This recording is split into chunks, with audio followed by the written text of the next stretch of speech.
Este canal de audiolibros edita un poco el contenido de los libros siempre siendo fiel a la idea del autor con respecto a su obra. No nos hacemos responsables por las nuevas ideas que pueda llegar a causar el contenido. Nuestro único fin es esparcir de forma libre la información. Historia de los viajes de Escarmentado escrita por él mismo. Voltaire. Nací en la ciudad de Candía, en 1600.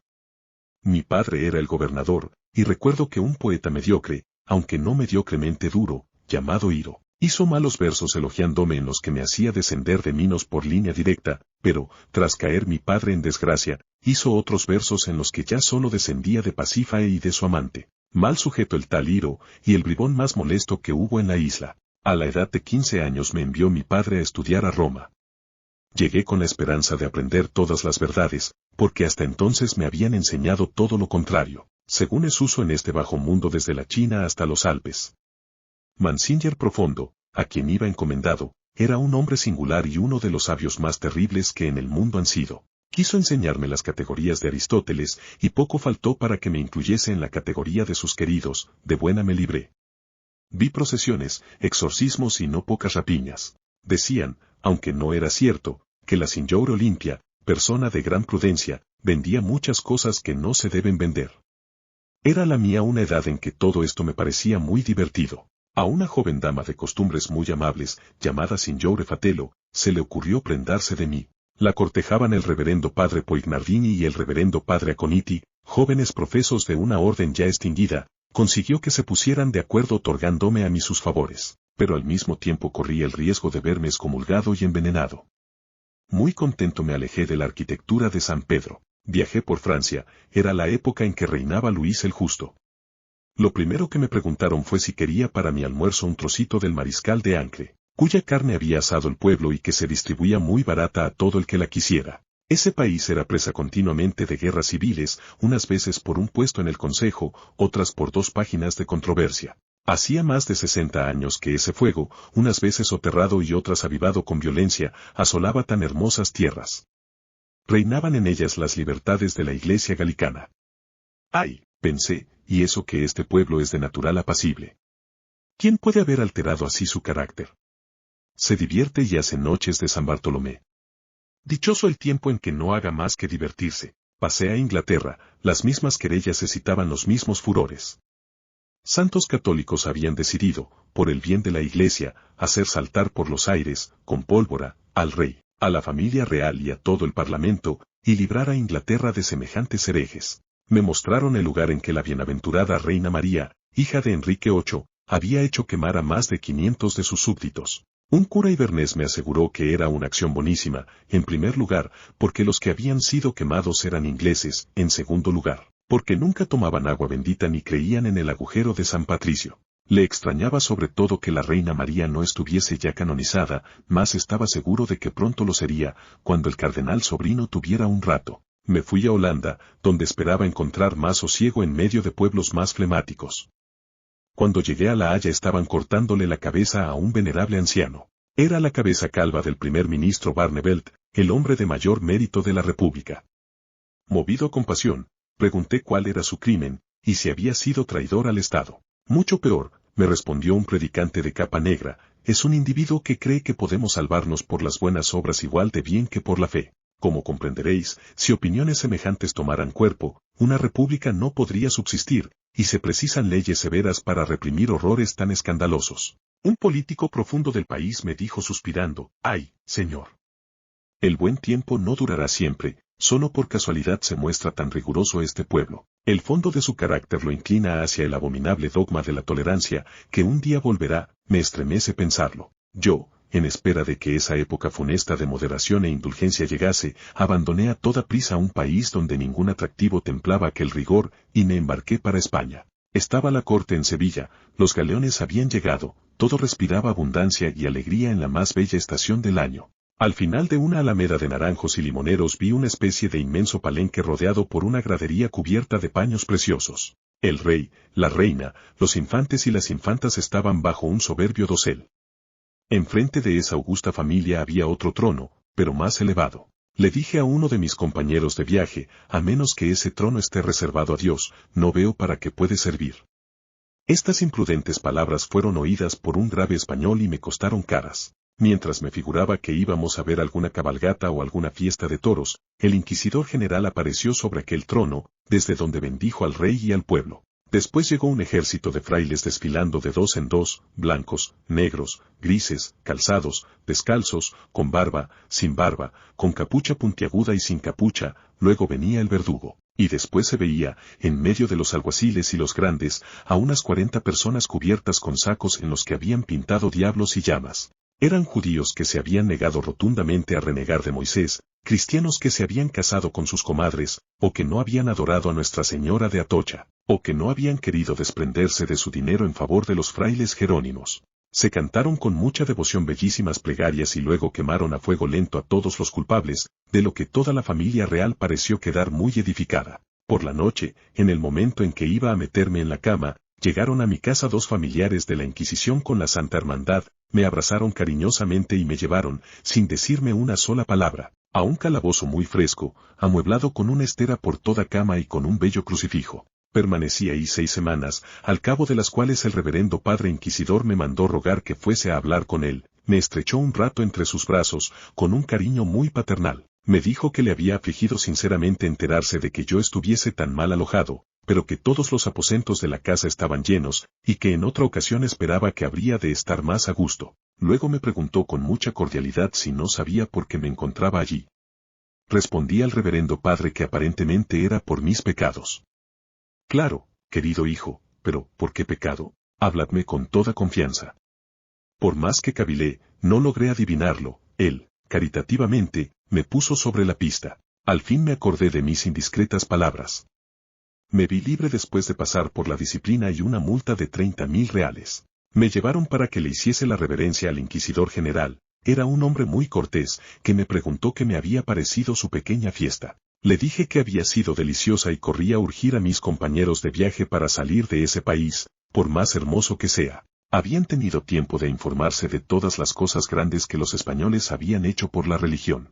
Habían leído los memoriales del famoso obispo de Chiapas, por los que, al parecer, se había degollado o quemado o ahogado a 10 millones de infieles en América para convertirlos. Pensé que ese obispo exageraba, pero, aunque se reduzcan esos sacrificios a 5 millones de víctimas, seguiría siendo algo admirable. El deseo de viajar seguía acuciándome. Había pensado terminar mi vuelta a Europa por Turquía, hacia allí nos encaminamos. Me hice el propósito de no manifestar mi opinión sobre las fiestas que viese. Estos turcos, les dije a mis compañeros, son incrédulos, no han recibido el bautismo, y por consiguiente serán mucho más crueles que los reverendos padres inquisidores. Guardemos silencio mientras estemos entre maometanos. Así pues, allá fuimos. Me quedé atónito al ver en Turquía muchas más iglesias cristianas que en Candía. Llegué a ver incluso numerosas tropas de frailes a los que dejaban rezar libremente a la Virgen María y maldecir de Mahoma, unos en griego, otros en latín y algunos otros en armenio. ¡Qué buena gente son los turcos!, exclamé. Los cristianos griegos y los cristianos latinos eran enemigos mortales en Constantinopla. Estos esclavos se perseguían entre sí como perros que se muerden en la calle, y a los que sus amos dan de palos para separarlos. El gran visir protegía en esa época a los griegos. El patriarca griego me acusó de haber cenado con el patriarca latino, y fui condenado en pleno diván a 100 golpes de varas en la planta de los pies, redimibles a cambio de 500 sequíes. Al día siguiente, el gran visir fue ahorcado. 2 días más tarde, su sucesor, que era partidario de los latinos, y que no fue ahorcado hasta un mes después, me condenó a la misma multa por haber cenado con el patriarca griego. Me vi en la triste necesidad de no volver a frecuentar ni la iglesia griega ni la latina. Para consolarme, alquilé una bellísima circasiana, que era la persona más apasionada en privado y la más devota en la mezquita. Una noche, en medio de los dulces arrebatos de su amor, exclamó abrazándome, Alá, Alá, Alá, que son las palabras sacramentales de los turcos, creí que eran las del amor y exclamé con mucho cariño, Alá, Alá, Alá. Ah, me dijo ella, alabado sea Dios misericordioso, sois turco. Le respondí que lo bendecía por haberme dado fuerza para hacerlo, y me creí muy dichoso. Por la mañana vino el imán para circuncidarme, y como opuse cierta resistencia, el cadí del barrio, hombre leal, me propuso empalarme. Salvé mi prepucio y mi trasero con 1000 sequíes y eché a correr hacia Persia, resuelto a no oír ni misa griega ni latina en Turquía, y a no volver a gritar Alá, Alá, Alá, en una cita amorosa. Al llegar a Hispán me preguntaron si era partidario del carnero negro o del carnero blanco. Respondí que lo mismo me daba uno que otro, con tal de que estuviese tierno. Conviene saber que las facciones del carnero blanco o del carnero negro dividían aún a los persas. Creyeron que estaba burlándome de los dos partidos, de suerte que me encontré con un problema terrible entre manos a las puertas mismas de la ciudad. Volvió a costarme una gran cantidad de sequíes poder librarme de los carneros. Seguí hasta China con un intérprete, quien me aseguró que aquel era el país de la libertad y de la alegría. Los tártaros lo habían conquistado, después de haber puesto todo a sangre y fuego, y tanto los reverendos padres jesuitas de un lado, como los reverendos padres dominicos del otro, decían que ganaban allí almas para Dios, sin que nadie se enterase. Nunca se vio misioneros más llenos de celo, porque se perseguían unos a otros, escribían a Roma tomos llenos de calumnias, se tachaban de infieles y de prevaricadores por un alma. Mantenían sobre todo una disputa horrible sobre el modo de hacer la reverencia. Los jesuitas querían que los chinos saludasen a sus padres y madres a la manera de China, y los dominicos querían que los saludasen a la manera de Roma. Me ocurrió que los jesuitas me tomaron por dominico. Me hicieron pasar ante su majestad tártara por espía del Papa. El Consejo Supremo encargó a un primer mandarín, que ordenó a un alguacil, que mandó a 4 esbirros del lugar apresarme y atarme con mucha ceremonia. Tras 140 genuflexiones fui conducido ante su majestad, que mandó preguntarme si yo era espía del Papa, y si era cierto que este príncipe había de ir en persona a destronarlo. Yo le respondí que el Papa era un sacerdote de 70 años, que vivía a 4000 leguas de su sacra majestad tártaro-china, que tenía unos 2000 soldados que montaban guardia con una sombrilla, que no destronaba a nadie, y que su majestad podía dormir tranquilo. Esta fue la aventura menos funesta de mi vida. Me enviaron a Macao, de donde embarqué rumbo a Europa. Mi barco tuvo que ser reparado en las costas de Galcán de poco más o menos. Aproveché ese tiempo para ir a visitar la corte del gran Aurangzeb, de quien se decían maravillas por todo el mundo. Estaba entonces en Delhi. Tuve el consuelo de contemplarlo el día de la pomposa ceremonia en la que recibió el celestial presente que le enviaba el jerife de la Meca. Era la escoba con que habían barrido la casa santa, la Kaaba, el Bet-Allah. Esa escoba es el símbolo que barre todas las suciedades del alma. Aurangzeb no parecía necesitarla, era el hombre más piadoso de todo el Indostán.